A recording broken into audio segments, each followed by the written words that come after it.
Bueno, tenemos nuestro tema nombrado Una nueva oportunidad, basado en el libro de Ezequiel 36 del 25 al 27. Comenzaremos haciendo algunas preguntas. Por ejemplo, ¿has comprado algo de segunda mano?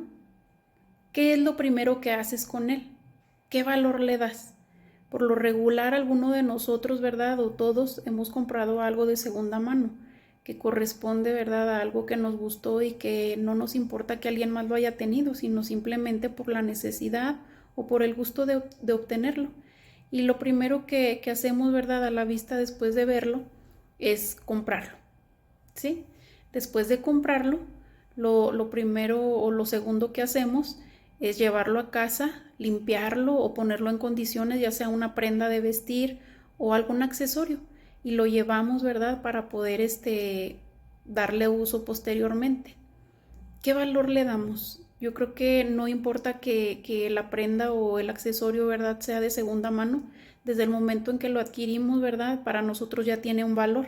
Y no lo vamos a dejar por ahí botado, sino que lo vamos a poner en un lugar porque ya está habilitado para poderlo usar en el momento que nosotros lo necesitemos.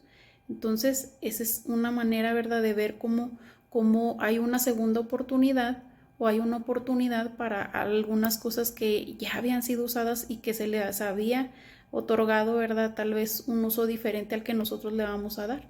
Entonces, así mismo actúa el Señor con nosotros, dándonos una nueva oportunidad. Tenemos nuestro subtema, ¿verdad? Limpieza a nuestro ser. Basado, ¿verdad?, en el capítulo 36, versículo 25 del libro de Ezequiel, que dice: esparciré sobre vosotros agua limpia y seréis limpiados de todas vuestras inmundicias y de todos vuestros ídolos os limpiaré.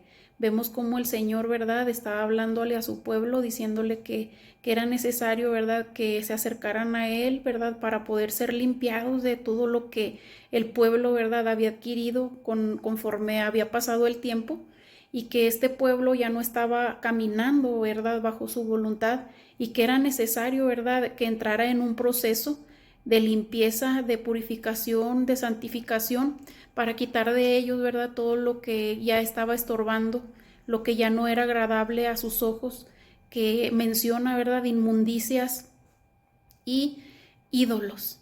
De eso iba a ser limpiado. Tenemos, ¿verdad?, una referencia acerca de esto también en el libro de Miqueas 7:16, que dice: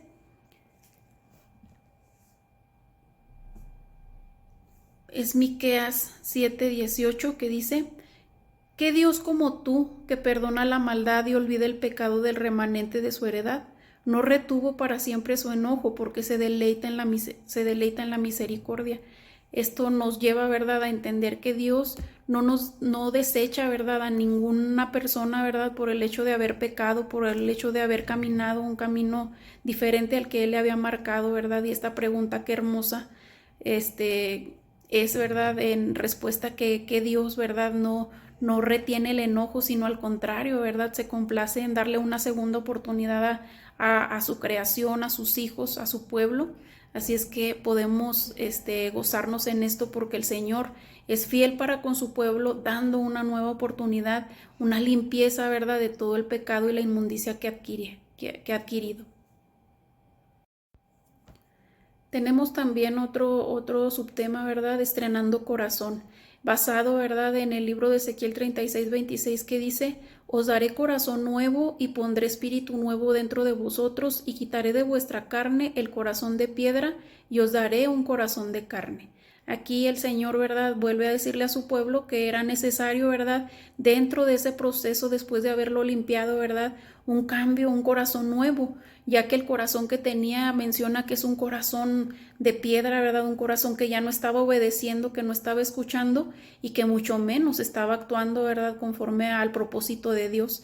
Y aquí vemos, ¿verdad?, cómo el Señor se enfoca en dar un corazón, ¿verdad?, diferente al que el pueblo tenía, que es lo mismo que trata de hacer con nosotros, cambiando un corazón, ¿verdad?, que pueda escuchar su voz, que pueda retener sus mandamientos y que pueda, ¿verdad?, caminar en su voluntad.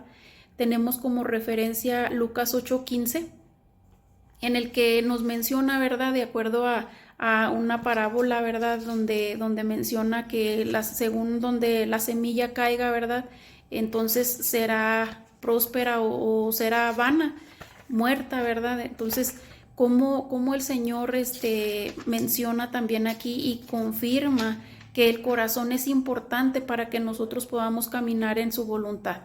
Dice la palabra del Señor: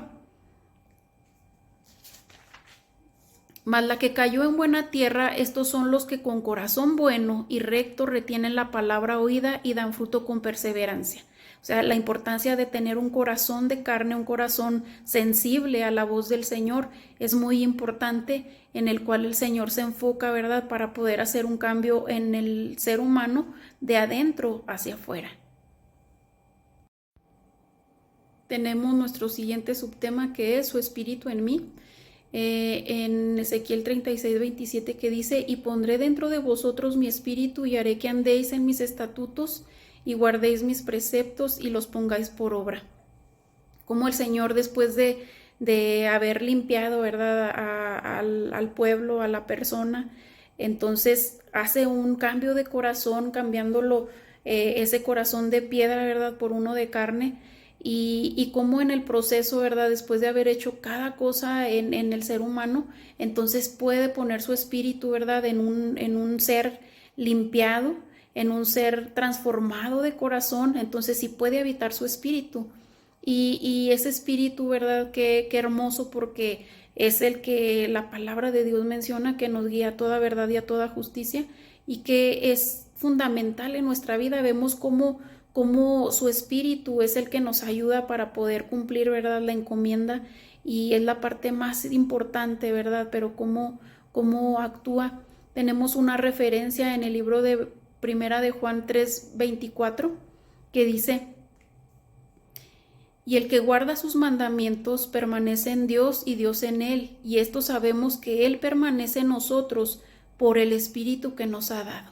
Su espíritu nos ayuda para poder permanecer, para poder guardar sus mandamientos, para estar con Dios, para estar comunicado, para estar correctamente, ¿verdad?, bien unido a Dios y a su voluntad en nosotros. Vemos cómo el Señor confirma, ¿verdad?, que para qué necesitamos su espíritu dentro de nosotros, para poder permanecer en él y para poder guardar sus mandamientos. Bueno, para finalizar tenemos también otro subtítulo que dice: listos para cumplir. Y esto también está basado en Ezequiel 36:27, donde menciona que después de haber puesto su espíritu dentro de nosotros, entonces, como mencionábamos en Primera de Juan, dice que entonces, después de que el Espíritu Santo está dentro de nosotros, dice: y haré que andéis en mis estatutos y guardéis mis preceptos y los pongáis por obra. Entonces ahí el Espíritu Santo nos ayudará para poder retener su palabra, para poder recordar sus leyes, para poder abrazar sus estatutos y sus preceptos, y entonces los pongamos por obra. Entonces estamos listos para cumplir la encomienda después de que su espíritu mora en nosotros. Entonces ya estamos listos en ese proceso donde primero somos limpiados, después transformados de un corazón con un corazón nuevo, enseguida, ¿verdad?, el espíritu cambiado también dentro de nosotros, y enseguida, ¿verdad?, después de que su espíritu obra en nosotros, entonces no solamente somos transformados por dentro, sino también por fuera. Entonces el Señor, ¿verdad?, nos lleva para que entendamos, ¿verdad?, que Él es bueno y Él tiene planes para nosotros, dándonos una nueva oportunidad. En conclusión, alejarse de Dios da como resultado inmundicia, pecado, y acercarnos a Él permite una limpieza y renovación. Dios no rechaza a nadie, más bien se complace en cambiar la vida del hombre para que pueda caminar conforme a su voluntad, poniendo su espíritu en nosotros y cambiar nuestro corazón. Así es que necesitamos, ¿verdad?, ver qué cosas nos están alejando del Señor, qué cosas nos están llevando, ¿verdad?, a tener nuestro tiempo, nuestra atención, convirtiendo, ¿verdad? Tal vez en algunas actividades ídolos que ya no son tal vez como los que conocíamos antes, sino que ahora les estamos dando más de lo que debería de tener y que debe de ser, ¿verdad? Para nuestro Dios. Así que el Señor quiere limpiar, quiere cambiar un corazón y quiere poner su espíritu para que entonces podamos hacer su voluntad. Así es que el Señor no nos rechaza cuando pecamos, al contrario, Él está ahí. Saber, ¿verdad?, que su Espíritu Santo es necesario para poder alejarnos del pecado y cumplir con la encomienda, y saber, ¿verdad?, siempre pensar que en Él siempre vamos a tener una nueva oportunidad.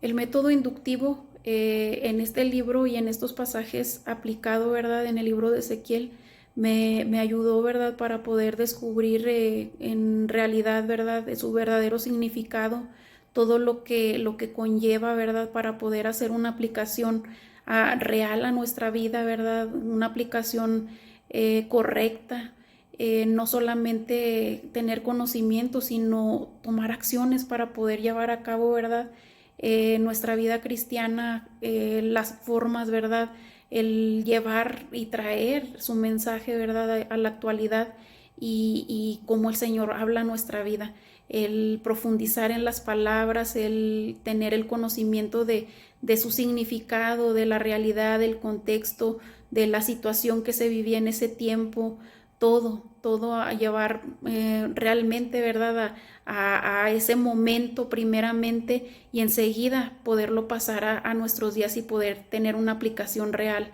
en nuestra vida cotidiana. Me ayudó mucho y agradezco a Dios por cada bendición aprendida. Dios le bendiga.